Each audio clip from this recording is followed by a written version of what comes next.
High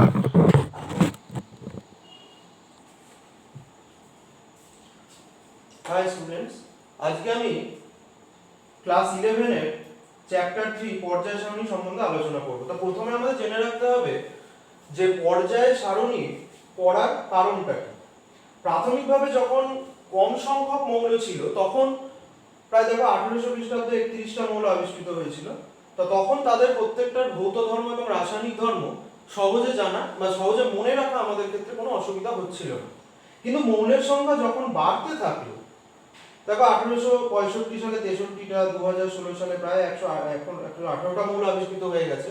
তা যখন মৌলের সংখ্যা এত এত বেড়ে গেল, তখন কিন্তু সেই প্রত্যেকটা মৌলের ভৌত এবং রাসায়নিক ধর্ম আমাদের আলাদা করে মনে রাখা সম্ভব হচ্ছিল না। তাই জন্য এমন একটা পদ্ধতি খুঁজে বার করার চেষ্টা করা হচ্ছিল যার সাহায্যে একটা মৌলের ভৌত বা রাসায়নিক ধর্ম জানলে অন্তত 7-8টা মৌলের ভৌত এবং রাসায়নিক ধর্ম আমরা আন্দাজ করতে পারি বা ব্যাখ্যা করতে পারি। তো সেই জন্য আমরা এমন একটা পদ্ধতি খোঁজার চেষ্টা করছিলাম যার সাহায্যে মৌলগুলোকে সাজানো যায়। এবং সেই সাজানোর জন্য প্রথমেই কিন্তু আজকের দিনে আমরা যে বড় পর্যায় সারণীটা দেখি, সেই বড় পর্যায় সারণীটা প্রথমেই তৈরি হয়ে যায়নি। তো তার জন্য প্রথমে যারা চেষ্টা করেছিলেন 1817 সালে চেষ্টা করেছিলেন বিজ্ঞানী ডোবেনিয়ার। বিজ্ঞানী ওটাকে বলা হয় ডোবেনিয়ারের ত্রয়ী সূত্র। উনি বলেছিলেন তিনটে মৌল, তার মধ্যে দুটো মৌলের পারমাণবিক ভরের যদি গড় করা হয় তাহলে তৃতীয় মৌলের পারমাণবিক ভর পাওয়া যাবে। যেমন আমি যদি দেখো উদাহরণ হিসেবে লিথিয়াম, পটাশিয়াম আর সোডিয়াম। লিথিয়ামের পারমাণবিক ভর 7, পটাশিয়ামের পারমাণবিক ভর 39, এবং এই দুটোকে গড় করলে দেখো 7 আর 39 কে গড় করলে আমরা পেয়ে যাব 23। এটা হচ্ছে সোডিয়ামের পারমাণবিক ভর। তার মানে এই দুটো মৌলের যদি পারমাণবিক ভরের গড় করা হচ্ছে, তাহলে ঠিক তার মধ্যের মৌলটার পারমাণবিক ভরটা পাওয়া যাচ্ছে। এবং তাহলে এই তিনটে মৌলের মধ্যে ভৌত এবং রাসায়নিক ধর্মের কিন্তু সাদৃশ্য থাকবে। তা উনি এরকম ভাবে কিছু সেট তৈরি করলেন। সেগুলো হচ্ছে আমরা যেগুলো পেয়েছি calcium, barium, strontium, calcium, strontium, barium, তারপরে হচ্ছে সেলেনিয়াম, টেলুরিয়াম, পোলোনিয়াম,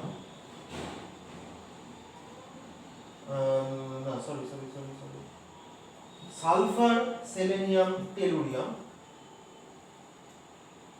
এছাড়া ক্লোরিন, ব্রোমিন, আয়োডিন, এছাড়া ছিল iron, cobalt, nickel.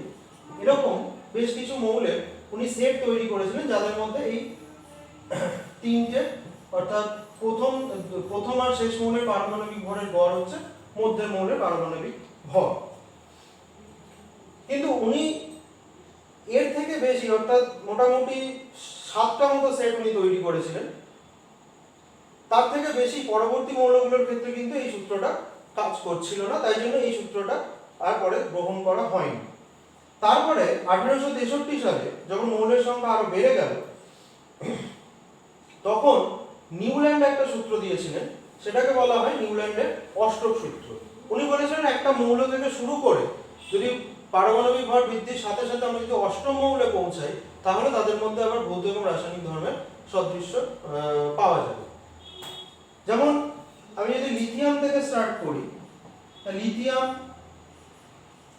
Beryllium, boron, carbon, nitrogen, oxygen, fluorine, sodium. তা দেখো 1 2 3 4 5 6 7 8, তাহলে ঠিক অষ্টম মৌলে তাদের মধ্যে ভৌত এবং রাসায়নিক ধর্মের সাদৃশ্য পাওয়া যাচ্ছে। আমরা যেমন এটাকে অষ্টক সূত্র এই কারণে বলা হয় যে আমরা গানের যে সপ্তসুর, অর্থাৎ সা রে গা মা পা ধা নি, এরপরে আবার অষ্টম মৌলে অষ্টমে যেই যাবো তেমনি আবার সা আগের প্রথমটা আবার পুনরায় ফিরে আসবে। তাই জন্য অর্থাৎ 1 থেকে শুরু করে যদি 8 নম্বরে যাই, 1 2 3 4 5 6 7 8, তাহলে তাদের মধ্যে ভৌত এবং রাসায়নিক ধর্মের সাদৃশ্য আছে।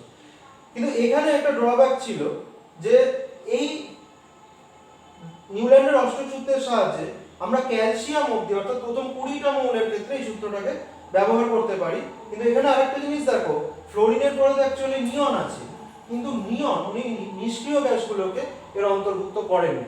অর্থাৎ নিষ্ক্রিয় গ্যাসগুলোর সাহায্যে নিলে, নিষ্ক্রিয় গ্যাসগুলোকে বসালে কিন্তু এই সূত্রটা প্রযোজ্য হচ্ছে না। তাই জন্য এই সূত্রটা খুব বেশি দিন কিন্তু স্থায়ী হয়নি। তারপরে লোথার মেয়ার এবং মেন্ডেলিভ প্রায় একই সাথে দুটো সূত্র দুজনে আলাদা করে দিয়েছিল, কিন্তু তার মধ্যে মেন্ডেলিভের পর্যায় সূত্রটাই বেশি প্রযোজ্য হয়। কারণ লোথার মেয়ার বলেছিলেন যে মৌলের ভৌত ধর্ম তাদের পারমাণবিক গুরুত্ব বৃদ্ধির সাথে সাথে পর্যায়ক্রমে পুনরাবৃত্তি হয়। উনি শুধু ভৌত ধর্মের কথা বলেছিলেন, যেখানে পারমাণবিক আয়তন, গলনাঙ্ক, স্ফুটনাঙ্ক এগুলো প্রযোজ্য, কিন্তু উনি রাসায়নিক ধর্মের কথা উল্লেখ করেননি। উনি শুধু ভৌত ধর্মকে গুরুত্ব দিয়েছিলেন এবং বলেছিলেন ভৌত ধর্ম পারমাণবিক গুরুত্ব বৃদ্ধির সাথে সাথে পর্যায়ক্রমে পুনরাবৃত্ত হয়, এবং তিনি সেটাকে একটা গ্রাফের সাহায্যে দেখিয়েছিলেন। এটা হচ্ছে পারমাণবিক আয়তন, এটাকে বলা হয় লোথার মেয়ার পারমাণবিক আয়তন লেখ, পারমাণবিক আয়তন, আর এটা হচ্ছে ভর, পারমাণবিক ভর। তো সেই অনুসারে সাজিয়ে উনি গ্রাফটা ঠিক এরকম পেয়েছিলেন এবং বলেছিলেন যে যেগুলো এই গ্রাফের ঠিক একই অঞ্চল ধরনের আছে, মানে একই জায়গাতে অবস্থান করছে যে মৌলগুলো, অর্থাৎ এখন টপে যেগুলো অবস্থান করছে তাদের ভৌত ধর্মের সাদৃশ্য পাবো, যেগুলো এইখানটায় অবস্থান করছে এরকম জায়গায় অবস্থান করছে সেগুলোর মধ্যে সাদৃশ্য থাকবে, যেগুলো এখানে থাকবে সেগুলোর মধ্যে সাদৃশ্য থাকবে।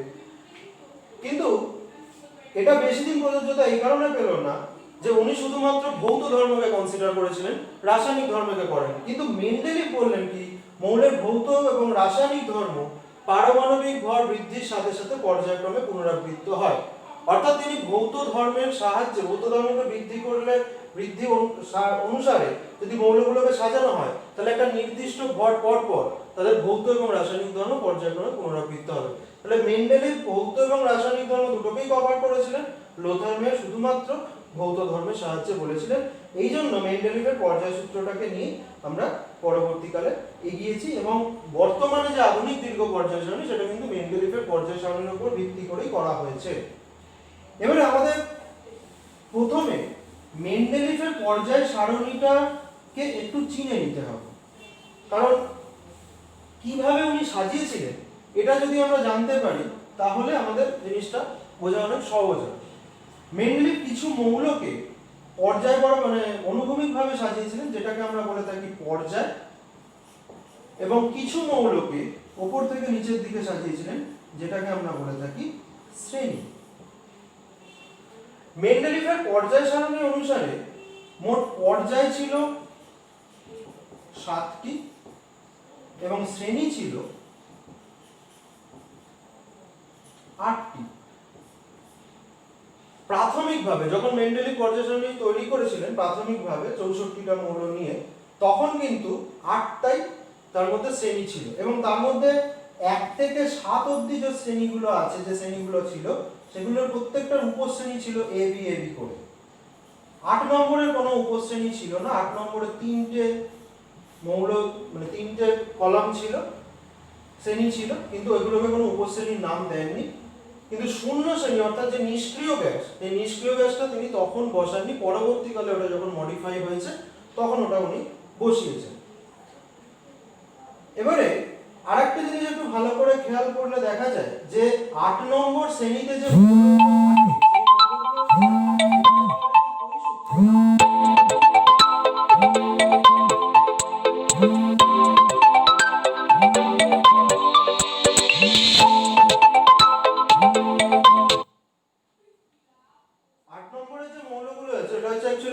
ডোবেনিয়ারের ত্রয়ী সূত্র অনুসারে যে মৌলগুলো ছিল সেই মৌলগুলো, যেমন আমি একটা উদাহরণ দিই, ফিকোনি মানে আয়রন, কোবাল্ট, নিকেল, এই 3টে মৌল এখানে ছিল। এদের ভৌত এবং রাসায়নিক ধর্মের খুবই সাদৃশ্য দেখা যায় এবং এদের পারমাণবিক ভরও খুব কাছাকাছি, তাই জন্য উনি মৌলগুলোকে একটা জায়গাতে অর্থাৎ 8 নম্বর শ্রেণীতে রেখেছিলেন। এছাড়াও আরো ছিল ruthenium, rhodium, palladium, osmium, iridium, platinum, এগুলোও কিন্তু এই 8 নম্বর শ্রেণীতে উনি রেখেছিলেন, এবং এগুলো ডোবেনিয়ারের ট্রায়াডসগুলো এখানে ছিল। এবং পরবর্তীকালে উনি এই মৌলগুলোকে নাম দিয়েছিলেন সন্ধিগত মৌল। এবারে তবে আমাদের এখন যেটা জানতে হবে সেটা হচ্ছে আধুনিক দীর্ঘ পর্যায় সারণীটা কিরকম, সেটাকে আমাকে বেশি করে চিন্তা হবে, কারণ আমরা এখন ওই পর্যায় সারণী অনুসারে কিন্তু পড়াশোনা করব। তবে তার আগে কয়েকটা জিনিস বলে রাখি যে মেন্ডেলিভের পর্যায় সারণী অনুসারে আমরা কি কি গুরুত্বপূর্ণ বিষয় জানতে পেরেছিলাম। 1 নম্বরে যে মৌলগুলো ছিল সেটা হচ্ছে আধুনিক দীর্ঘ পর্যায় সারণী। 2 নম্বরে যে মৌলগুলো ছিল সেটা হচ্ছে মেন্ডেলিভের যখন পর্যায় সারণী আবিষ্কার করেছিলেন তখন কিছু মৌল আবিষ্কার হয়নি, অথচ তিনি বলে দিয়েছিলেন, অর্থাৎ এটা ভবিষ্যৎবাণীও বলতে পারো, তিনি বলে দিয়েছিলেন যে এই মৌলগুলো প্রকৃতিতে পাওয়া যাবে এবং এদের ধর্ম এরকম হবে। এবং সেই মৌলগুলো ছিল বোরনের পরবর্তী মৌল। বোরনের পরবর্তী মৌলটা আবিষ্কার করা তখন আবিষ্কার তখন হয়নি, তাই তিনি ওটা নাম দিয়েছিলেন একা বোরন। পরবর্তীকালে একা বোরনের যে মৌলটা আবিষ্কার হয়েছে সেটাকে বলে স্ক্যান্ডিয়াম। তারপরে একা অ্যালুমিনিয়াম, ঠিক পরবর্তী মৌল, এটাও তখন আবিষ্কার হয়নি, এটাকে বলা হয় গ্যালিয়াম। আর এরপর আরেকটা হচ্ছে একা সিলিকনের পরবর্তী মৌল, সেটাও তখন আবিষ্কার হয়নি, এটা হচ্ছে জার্মেনিয়াম। বর্তমানে এই মৌলগুলোর এই নাম, অর্থাৎ স্ক্যান্ডিয়াম, গ্যালিয়াম, জার্মেনিয়াম। কিন্তু তখন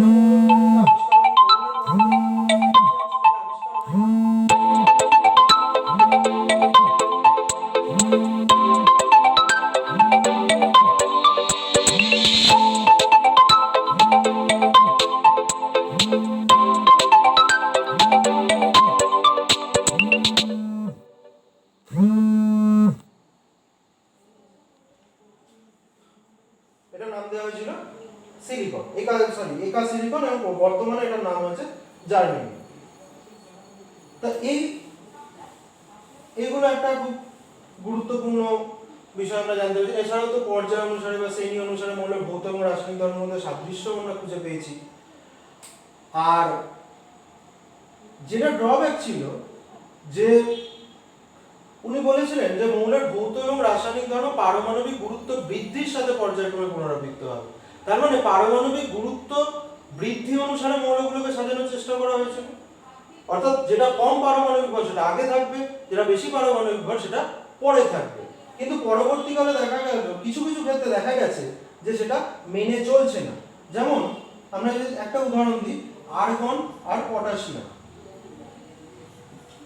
আর্গনের পারমাণবিক ভর প্রায় 39.9 এর মতো, পটাশিয়ামের প্রায় 39.1 এর মতো, 39ই বলা হয়। কিন্তু পটাশিয়াম আর্গনের পরে স্থান পেয়েছে। কিন্তু মেন্ডেলিভের পর্যায় সারণী বা মেন্ডেলিভের পর্যায় সূত্র অনুসারে কি হওয়া উচিত ছিল? পটাশিয়াম আর্গনের আগে স্থান পাওয়া উচিত ছিল, কিন্তু পেয়েছে তার পরে। সুতরাং এটা মেন্ডেলিভের পর্যায় সারণীকে মেনে চলে না, পর্যায় সূত্রকে মেনে চলে না। এছাড়াও কিছু যে ব্যতিক্রমগুলো আরো ছিল, যেমন cobalt nickel, tellurium iodine, thorium protactinium, এগুলোর মধ্যেও কিন্তু এরকম বৈসাদৃশ্যমূলক আচরণ ছিল। অর্থাৎ মেন্ডেলিভ বলে পর্যায় সারণী অনুসারে কম থেকে বেশির দিকে সাজাচ্ছিলেন, কিন্তু এগুলোর ক্ষেত্রে আগে বেশি পারমাণবিক ভর স্থান পেয়েছিল, পরে কম পারমাণবিক ভরটা স্থান পেয়েছিল।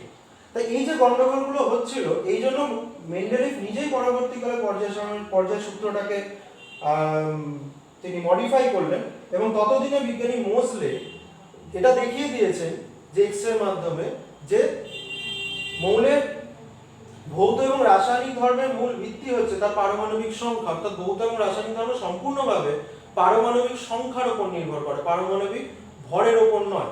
তাই জন্য তিনি বললেন, ঠিক আছে, তাহলে মৌলের ভৌত এবং রাসায়নিক ধর্ম পারমাণবিক ক্রমাঙ্ক, অর্থাৎ পরমাণু যে প্রোটন যে সংখ্যা আছে নিউক্লিয়াসের মধ্যে, তার বৃদ্ধির সাথে সাথে পর্যায়ক্রমে পুনরাবৃত্ত হবে। অর্থাৎ মেন্ডেলিভের পর্যায় সূত্রটা বর্তমানে এসে দাঁড়িয়েছে মৌলের ভৌত এবং রাসায়নিক ধর্ম পারমাণবিক সংখ্যা বৃদ্ধির সাথে সাথে পর্যায়ক্রমে পুনরাবৃত্ত হবে। এবং এইটা বলার সঙ্গে সঙ্গে এই সকল যে ড্রব্যাকগুলো ছিল, অর্থাৎ যে ভুলগুলো ছিল, সেগুলো সঙ্গে সঙ্গে শুধরে গেল। তা বর্তমানে মেন্ডেলিভের পর্যায় সারণীটার সাহায্য নিয়ে আমরা যে আধুনিক দীর্ঘ পর্যায় সারণীটা তৈরি করেছি, আমরা সেইটাকে শিখব। তবে তোমাদের আপাতত বলে রাখি যে আমাদের ক্লাস 11-এ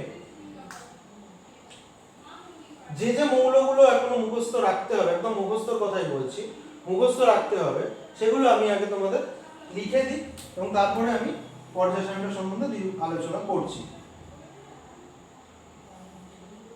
বর্তমানে আধুনিক দীর্ঘ পর্যায় সারণী অনুসারে মোট 18টা শ্রেণী আছে।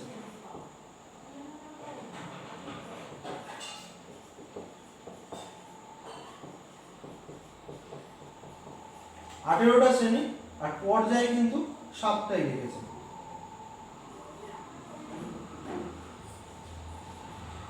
3 থেকে 12 নম্বর যে শ্রেণী, এই শ্রেণীর মৌলগুলো আমাদের ক্লাস 11-এ অত মনে রাখতে হয় না, কিন্তু তাও কিছু কিছু কয়েকটা লাগে অবশ্যই, এটা বলবো না সবটাই লাগে, কয়েকটা লাগে।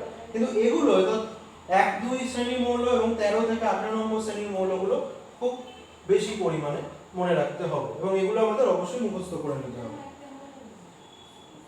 আমি লিখছি hydrogen, lithium, sodium, potassium, rubidium, caesium, francium, beryllium, magnesium, calcium, strontium, barium, radium. 13 নম্বর শ্রেণী boron, aluminium, gallium, indium, thallium, carbon, silicon, germanium, tin, lead, nitrogen, phosphorus, arsenic, antimony, bismuth.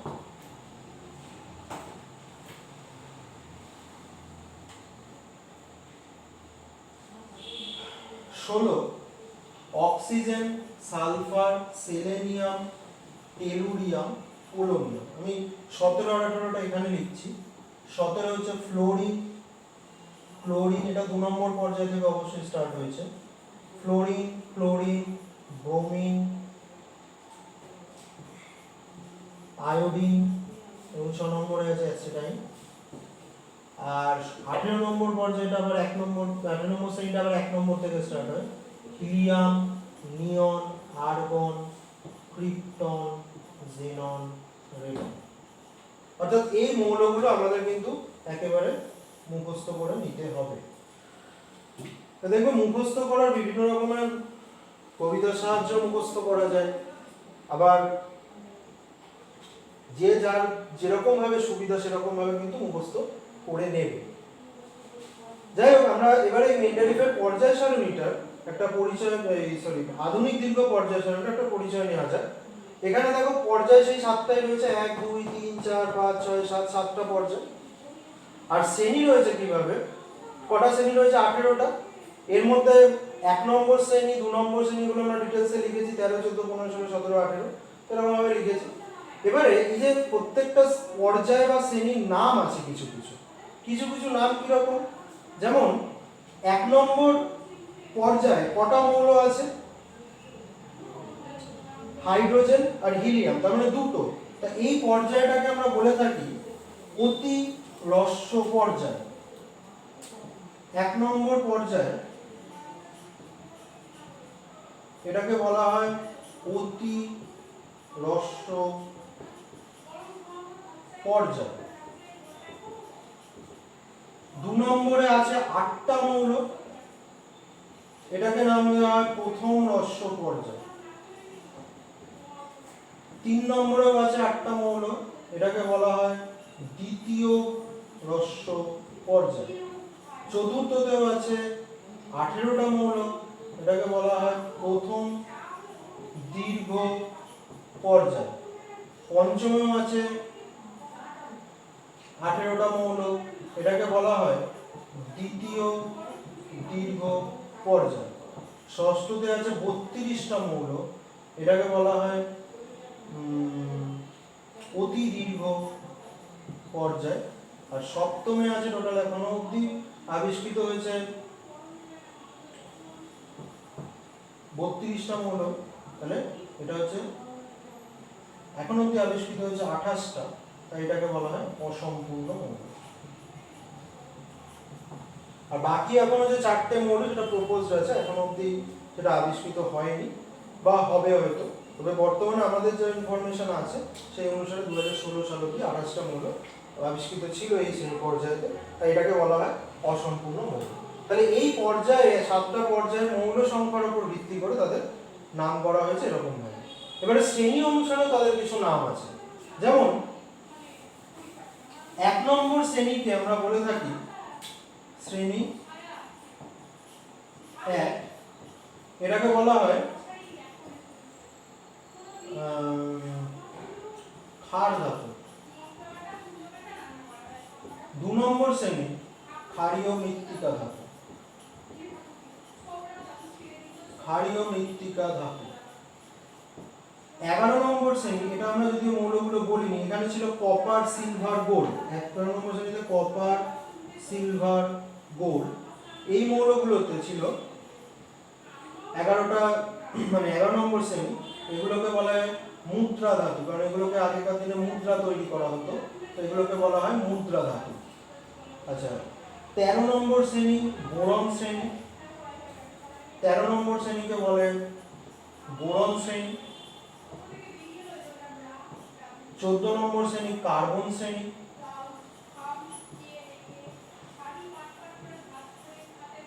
15 নম্বর শ্রেণীকে বলা হয় নিকোজেন শ্রেণী।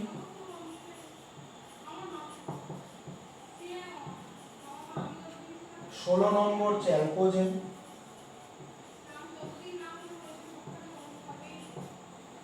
17 নম্বর হচ্ছে হ্যালোজেন, আর 18 নম্বর হচ্ছে নিষ্ক্রিয় গ্যাস।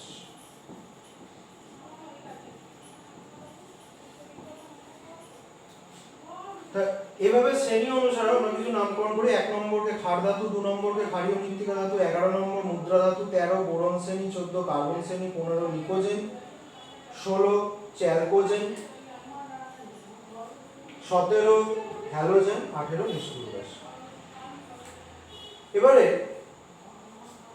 শ্রেণীর আবার ব্লক হিসাবেও কিছু নাম, যেমন আমরা ধরো 1 বা 2 নম্বর শ্রেণী কোনো একটা মৌল, ধরো ম্যাগনেসিয়াম। ম্যাগনেসিয়ামে 12টা মৌল আছে, তা এই 12টা মৌল আমি যদি ইলেকট্রন বিন্যাস করি 1s2 2s2 2p6 3s2, তাহলে দেখো শেষ মৌলটা, শেষ ইলেকট্রনটা কোথায় প্রবেশ করেছে? s উপকক্ষে।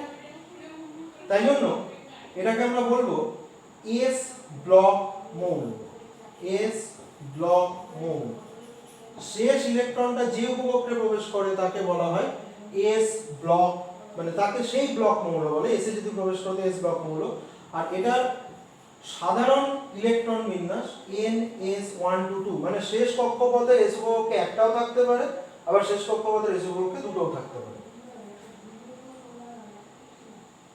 তার মানে 1 আর 2 নম্বর শ্রেণী এটা হচ্ছে s ব্লক। 1 আর 2 নম্বর শ্রেণী s ব্লক। 13 থেকে 18 নম্বর শ্রেণী যে কোনো একটা মৌল নিলে দেখা যাবে ওটা শেষ ইলেকট্রনটা p তে প্রবেশ করেছে, তাই জন্য এটা p ব্লক। 3 থেকে 12 এটাকে বলা হবে d ব্লক, কারণ শেষ ইলেকট্রনটা d উপকক্ষে প্রবেশ করেছে, তাই d ব্লক মৌল। আর পর্যায় সারণী ষষ্ঠ পর্যায়ের তৃতীয় শ্রেণীতে যে ল্যান্থানাইড মৌলগুলো আছে তার ঠিক পরে 14টা মৌল দেখবে পর্যায় সারণীর নিচে থাকে। পর্যায় সারণীর নিচে দুটো ঘর থাকে যেগুলো 14টা করে মৌল থাকে, ওগুলো ল্যান্থানাইড। পরবর্তী মৌলগুলোকে ল্যান্থানাইডস বলা হয়। ল্যান্থানাইডসের পরবর্তী মৌলগুলো, ল্যান্থানামের পরবর্তী মৌলগুলোকে ল্যান্থানাইড বলা হয়। এবং অ্যাক্টিনামের পরবর্তী মৌলগুলোকে অ্যাক্টিনাইডও বলা হয়। 14টা করে মৌল থাকে এখানে, 14টা ল্যান্থানাইড মৌল থাকে, 14টা অ্যাক্টিনাইড মৌল থাকে। এবং এটা হচ্ছে ষষ্ঠ পর্যায়ের তৃতীয় শ্রেণী, এটা সপ্তম পর্যায়ের তৃতীয় শ্রেণীতে অবস্থান করে, এবং এটা পর্যায় সারণীর ঠিক নিচে দুটো ঘর দেওয়া থাকে। এই ল্যান্থানাইড মৌলগুলোকে আমরা বলে থাকি এফ ব্লক মৌল। ল্যান্থানাইড এবং অ্যাক্টিনাইডকে অবশ্যই, কারণ এদের শেষ ইলেকট্রনটা পর্যায় সারণী মানে এফ উপকক্ষে প্রবেশ করে। আর এগুলো যদি আমরা সাধারণ ইলেকট্রন বিন্যাস করি তাহলে দেখবো এটা তো বললাম ns122, এটা হচ্ছে ns2 np126, মানে শেষ কক্ষপথের s উপকক্ষে দুটো থাকবে, আর শেষ কক্ষপথের p উপকক্ষে একটাও থাকতে পারে, দুটোও থাকতে পারে, তিনটেও থাকতে পারে, চারটেও থাকতে পারে, পাঁচটাও থাকতে পারে, ছটাও থাকতে পারে, মানে 1 থেকে 6 এর মধ্যে যে কোনো থাকবে। d ব্লক যদি হয় তাহলে শেষ কক্ষপথের s উপকক্ষে একটা বা দুটো, এবং তার ঠিক আগের কক্ষপথের d উপকক্ষে 1 থেকে 10 এর মধ্যে যে কোনো সংখ্যক ইলেকট্রন থাকতে পারে। আর f ব্লক মৌলের ক্ষেত্রে সাধারণ ইলেকট্রন বিন্যাস হচ্ছে ns2 n-1 d0 to 1 R n-2 f1 to 14, মানে n তম কক্ষপথ শেষ কক্ষপথের s উপকক্ষে দুটো, তার আগে মানে n-1 মানে তার আগের কক্ষপথের d উপকক্ষে থাকতেও পারে একটা, আবার নাও থাকতে পারে, আর তার আগে কক্ষপথের f উপকক্ষে 1 থেকে 14 এর মধ্যে যে কোনো একটা থাকবে। মানে সাপোজ যদি ল্যান্থানাইডস হয় তাহলে এটা হবে 6s2 5b021, এটা হবে 4f1 to 14 ল্যান্থানাইডস গুলোর ক্ষেত্রে। অ্যাক্টিনাইডস গুলোর ক্ষেত্রে এটা হয়ে যাবে 7s2, এটা হবে 5b021, এটা হবে সরি এটা 6d021, এটা হবে 5f1 to 14। তাহলে এইভাবে অর্থাৎ ব্লক ওয়াইজ আমরা শ্রেণী বরাবর ব্লক ওয়াইজ আমরা নামকরণ করি। এবং এই যে এস ব্লক মৌলের কথা বললাম, এস আর পি, এস আর পি ব্লককে একসাথে আমরা বলে থাকি প্রতিনিধি মৌল, কারণ প্রকৃতিতে এদের প্রচুর পরিমাণে পাওয়া যায়, এগুলোকে বলা হয় প্রতিনিধি মৌল এস এবং পি ব্লককে। ডি ব্লকের মৌলগুলোকে বলা হয় সন্ধিগত মৌল, কারণ এদের একাধিক ফাঁকা ডি উপকক্ষ থাকার জন্য এদের একাধিক যোজ্যতা দেখা যায় এবং এদের রঙিনও দেখা যায়, ইলেকট্রন ট্রান্সফারের জন্য এটা রঙিনও হয় এবং এদের যোজ্যতাও একাধিক হয়, তাই জন্য এদের সন্ধিগত মৌল বলা হয়। আর যেগুলো এফ ব্লক মৌল এগুলোকে ইনার ট্রানজিশনাল এলিমেন্ট বা আভ্যন্তরীণ সন্ধিগত মৌল বা এটাকে বিরল মৃত্তিকা মৌল বলা হয়। তাহলে এইভাবে শ্রেণী বা পর্যায় অনুসারে আমরা পর্যায় সারণীকে চেনার চেষ্টা করলাম। Thank you. এর পরবর্তী ক্লাসে আমরা পর্যায় সারণী, পর্যায়গত ধর্ম, পর্যায় সারণীতে মৌলের অবস্থা এগুলো নিয়ে আলোচনা করব। Thank you.